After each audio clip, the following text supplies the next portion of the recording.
Мәслихат депутаттары не үшін отыр? Халық осы сұрақты жиі қояды бізге. Шеттерінен қалталы кәсіпкерлер әкімнің шешімдеріне қол көтеріп бюджетті бөліске салуға және өз бизнесін бүркемелеуге барып па? Сюжет көріңіздер.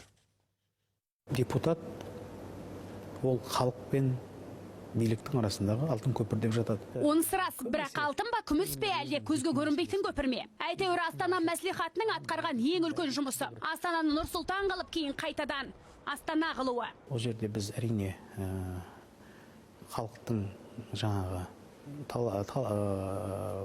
сұранысын қарадық, жаңағы талқылауға салдық, статистиканы бақыладық, сол арқылы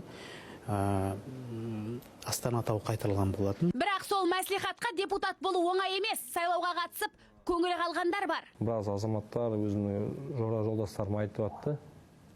Сайлауға бекер қатысып жатырсың, себебі бұның тізім жасалып қойған, сен ол тізімде болмасаң не үшін барасың? Бірақ әйтеуір үмітсіз шайтан дейді ғой, неге көрмеске деген мақсатпен қатыстық қой. Базарбай Тілеумбетов сонау екінші шақырылымда Шардара аудандық мәслихат депутаты болған.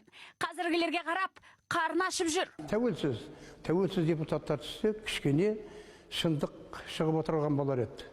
Себебі көп жағдайларда қазір естіп жатсыз, міне білім саласы мынау Жетісу облысында, Жамбыл облысында да, Қызылорда, біздің Түркістанда да, міне мына көп жағдайларда бюджеттің қаржысы есепсіз де жаңағы контрольсіз кетті. Болмаса, мәслихат депутатының ішінде тексеру комиссиясы бар. Мысалы, қазір Ақтау қалалық мәслихатының әр депутаты белсенді жұмыс істеп, қоғамдық өмірге етене араласып жүр. Ал облыстық мәслихаттың жағдайы.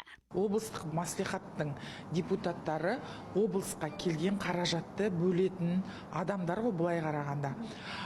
Меніңше ол жерде 80% өз лауазымын, өз бизнестарын, өздерінің бизнестарын лоббировать етуге келген кәсіпкерлерден жиналған сияқты бүгінгі таңда. Менің ойымша, әкімнің квотасы дегенді мүлдем алып тастау керек. Өйткені әкім өзі қойғысы келген бизнесменді депутат қылады.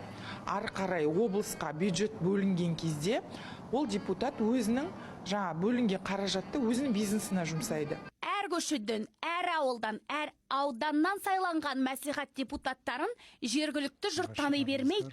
Бірақ парламенттің жоғарғы палатасының өкілі олар ұйықтап жатқан жоқ деп сендірді. Әлі қазір жаңағы тек қана қол көтеріп қана отыратын депутаттардың саны азайған, керісінше әркім өзінің елі үшін, өзінің ауылы үшін, өзінің партиясы үшін үлес қосатын, солардың айтқан шаруасын көтеретін депутаттар көбейіп жатыр.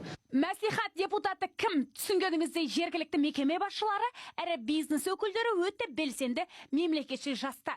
Бастысы жергілікті билікке ұнайтын адамдар. Мәслихат депутатының әкімді сынап, шындықты шырылдатып тұрып бетке айтып жатқанын аңғармадық. Ақбөпе Тәңірберген, Алмас Әкімбек, Еуразия бірінші арнасы.